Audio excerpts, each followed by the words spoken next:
Have you ever thought about why people at casinos throw their dice harder if they want a high number and gently if they need a low one to win big? These gamblers are suffering from the illusion of control, the belief that we can influence things that we, in fact, cannot control. In this video, I'll discuss The Art of Thinking Clearly, book by Rolf Dobelli, and share 5 key ideas that can boost your decision-making skills.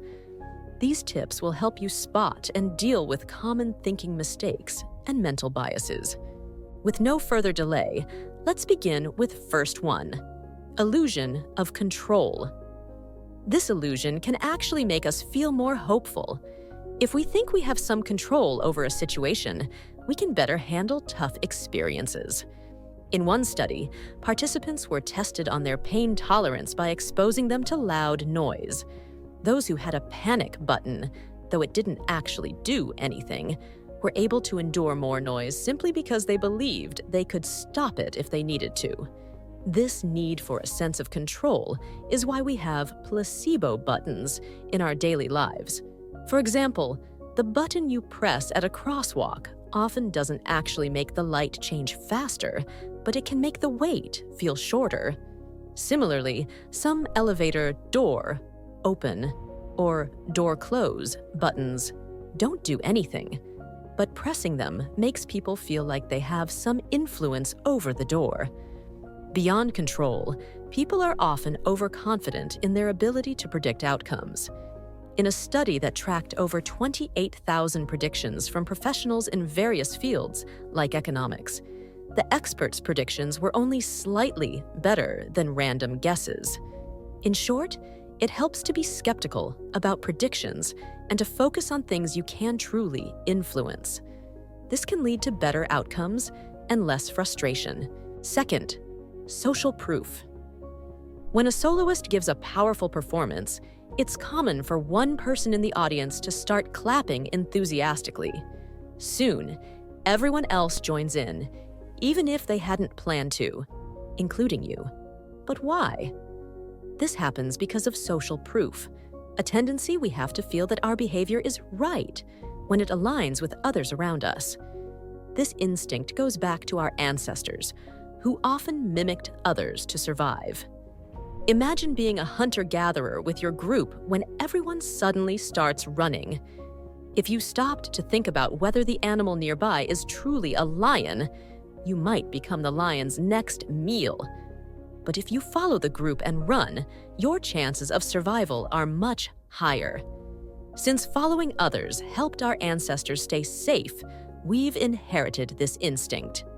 Today, we still rely on this herd instinct in many situations. When more people adopt a certain belief or action, we're more likely to think it's correct. We see this in trends like fashion, diets, or even stock market panics, where people follow each other's decisions without much question. This drive for group unity can also affect our opinions and decisions, a version of social proof known as groupthink. In groupthink, we align our views with the group to maintain harmony, often at the expense of critical thinking.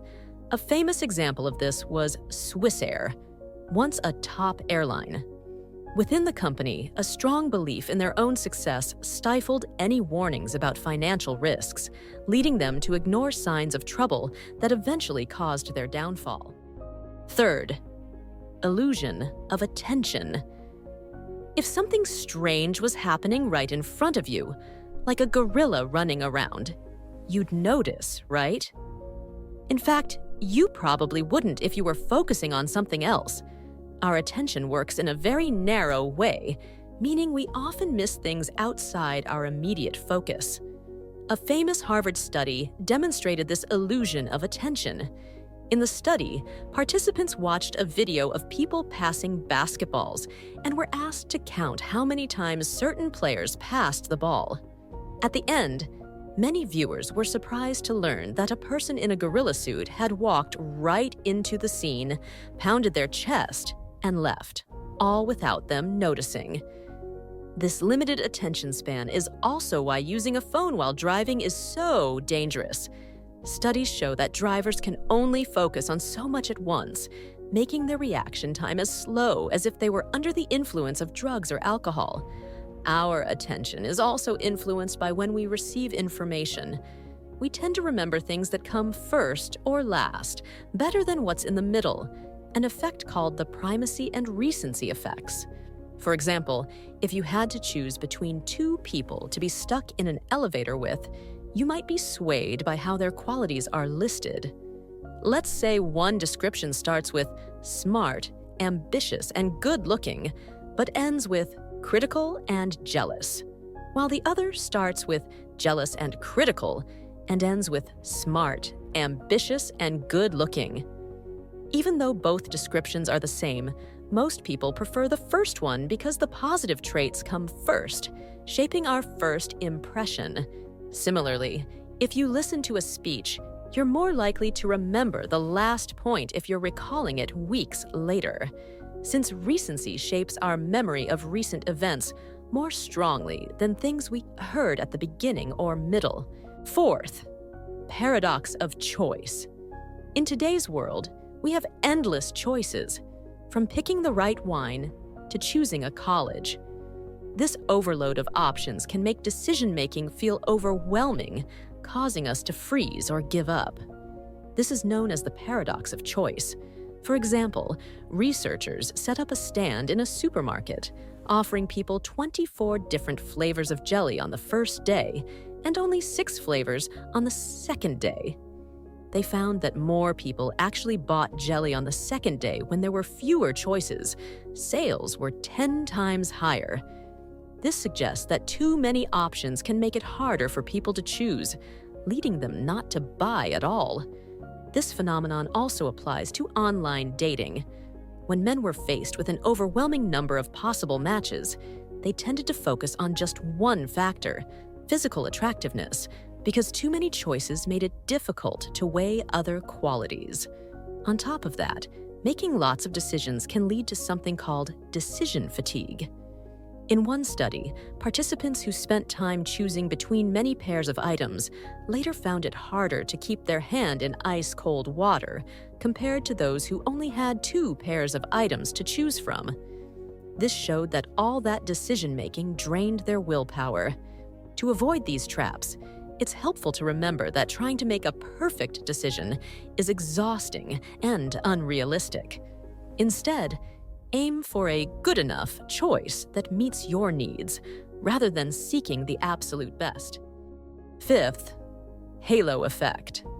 How often do you see cheerful, attractive faces on billboards each day? This isn't by chance. Businesses understand that we're naturally drawn to beauty and charm. A single trait, like beauty, age, or social status, can create a strong first impression that overshadows everything else. This is called the halo effect. Research shows that we tend to view attractive people as more friendly, honest, and intelligent. This effect shows up in schools and workplaces, where attractive people often get treated more favorably. For example, good-looking students may unknowingly receive better grades, and attractive employees may find it easier to advance in their careers. While advertisers benefit from the halo effect, it can also lead to harmful stereotypes.